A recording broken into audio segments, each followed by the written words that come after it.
trabajemos con sistemas mecánicos, existirán dos tipos de movimientos que estarán involucrados en los modelos.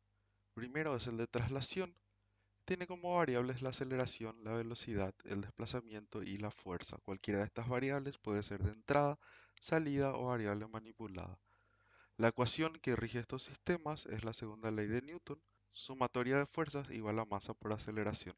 Diremos que una masa es la propiedad de un elemento de almacenar energía cinética del movimiento de traslación. Entonces, una masa se va a regir por la ley de Newton, donde la fuerza va a ser igual a masa por aceleración, o sea, masa por la segunda derivada del desplazamiento. Un segundo elemento que vamos a encontrar son los resortes lineales. Son elementos que almacenan energía potencial. Estos elementos se van a oponer al movimiento. La fuerza va a ser proporcional al desplazamiento relativo entre los extremos del resorte. Por último, tenemos la fricción, que vamos a modelar como fricción viscosa debido a que es la que modela el comportamiento de un amortiguador. Entonces, para un amortiguador, la fuerza va a ser proporcional a la velocidad, o sea, a la de primera derivada del desplazamiento. La constante de proporcionalidad se denomina coeficiente de fricción viscosa. Ahora veamos un ejemplo de cómo modelar un sistema mecánico. En este caso tenemos un carro de masa m que está unido a un resorte de constante k. La salida es el desplazamiento del carro y la entrada es la fuerza que se aplica sobre el carro. Además tenemos que no hay fricción entre las ruedas y el piso. Entonces empezamos realizando el diagrama del cuerpo libre del carro. Sabemos que la sumatoria de fuerzas debe ser igual a la masa por aceleración y que el resorte se va a oponer al movimiento. Por lo tanto, la masa por la segunda derivada debe ser igual a la entrada menos k por x. Si tomamos la transformada de Laplace de esto, podemos obtener la función de transferencia del sistema. Con esta función de transferencia podemos obtener el diagrama de bloque del sistema, que consiste en un solo bloque.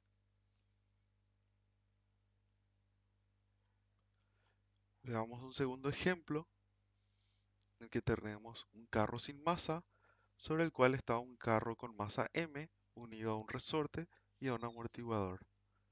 Tenemos como entrada el desplazamiento del carro sin masa y como salida el desplazamiento del carro de masa m respecto al suelo.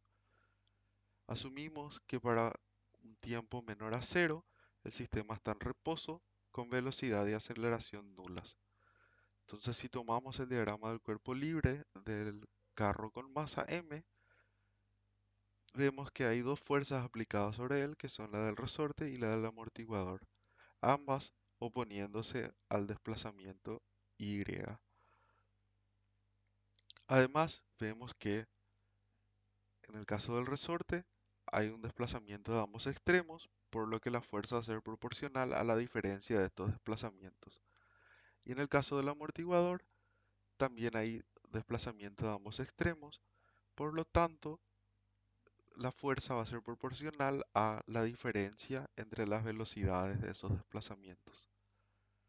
Reemplazando esas ecuaciones en nuestra primera ecuación, obtenemos la ecuación diferencial que rige al sistema y aplicando la transformada de Laplace podemos obtener la función de transferencia.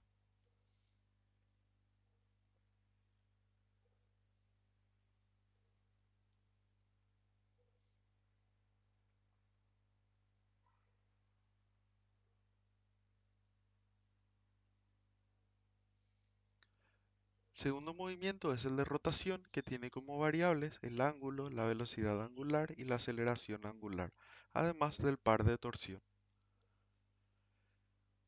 En este caso, la ecuación que rige el sistema es la sumatoria de los pares de torsión debe ser igual a momento de inercia por la aceleración angular. La inercia es el equivalente a la masa y va a depender de la geometría y la densidad del cuerpo. Por ejemplo, para una varilla uniforme, la inercia será 1 sobre 12 por m por la longitud al cuadrado. Esto es respecto a su centro de gravedad. También tenemos resortes torsionales, que son equivalentes a los resortes lineales, que normalmente se ven en el modelado de acoplamiento de ejes. Por último, la fricción viscosa, que también tenemos en el caso de la rotación, que es directamente equivalente al caso de los amortiguadores.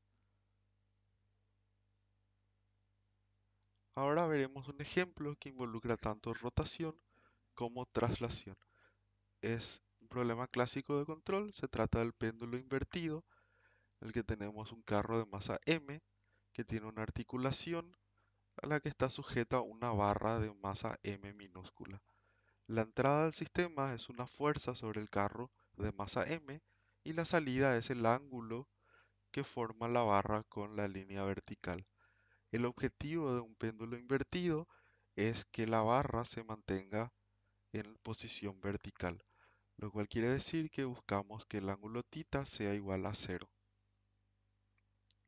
Entonces empezamos realizando los diagramas de cuerpo libre, tanto del carro como de la barra.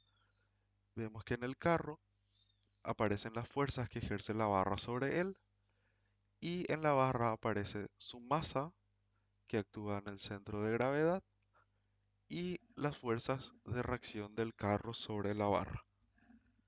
Asumimos que todo el peso de la barra se concentra en este centro de gravedad, por eso necesitamos las coordenadas de este centro de gravedad, que van a ser en x, L por seno de θ más x y en y, L por coseno de θ.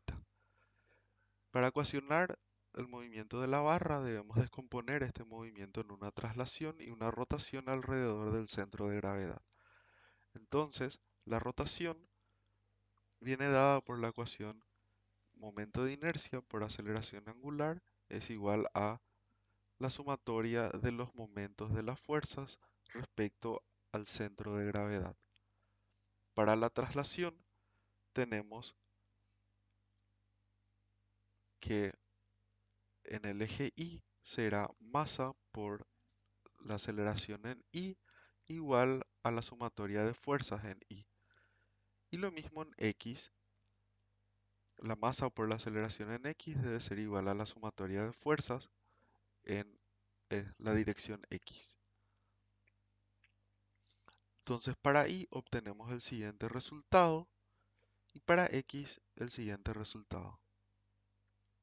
Como habíamos dicho, el objetivo es que el ángulo θ tienda a cero, por lo tanto podemos asumir que seno de θ es igual a θ y que coseno de θ es igual a 1 por ser ángulos muy pequeños. Reemplazando esto en las ecuaciones anteriores, podemos obtener un modelo lineal del sistema.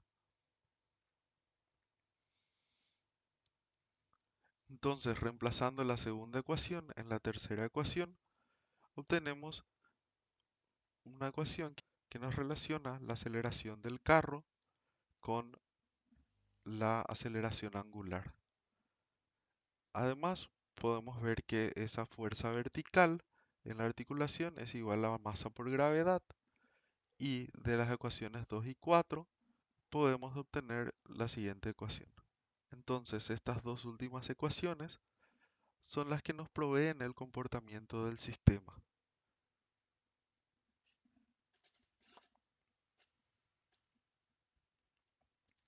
Si reordenamos estas ecuaciones y aplicamos la transformada de Laplace a ambas ecuaciones, entonces podemos obtener funciones de transferencia para el sistema.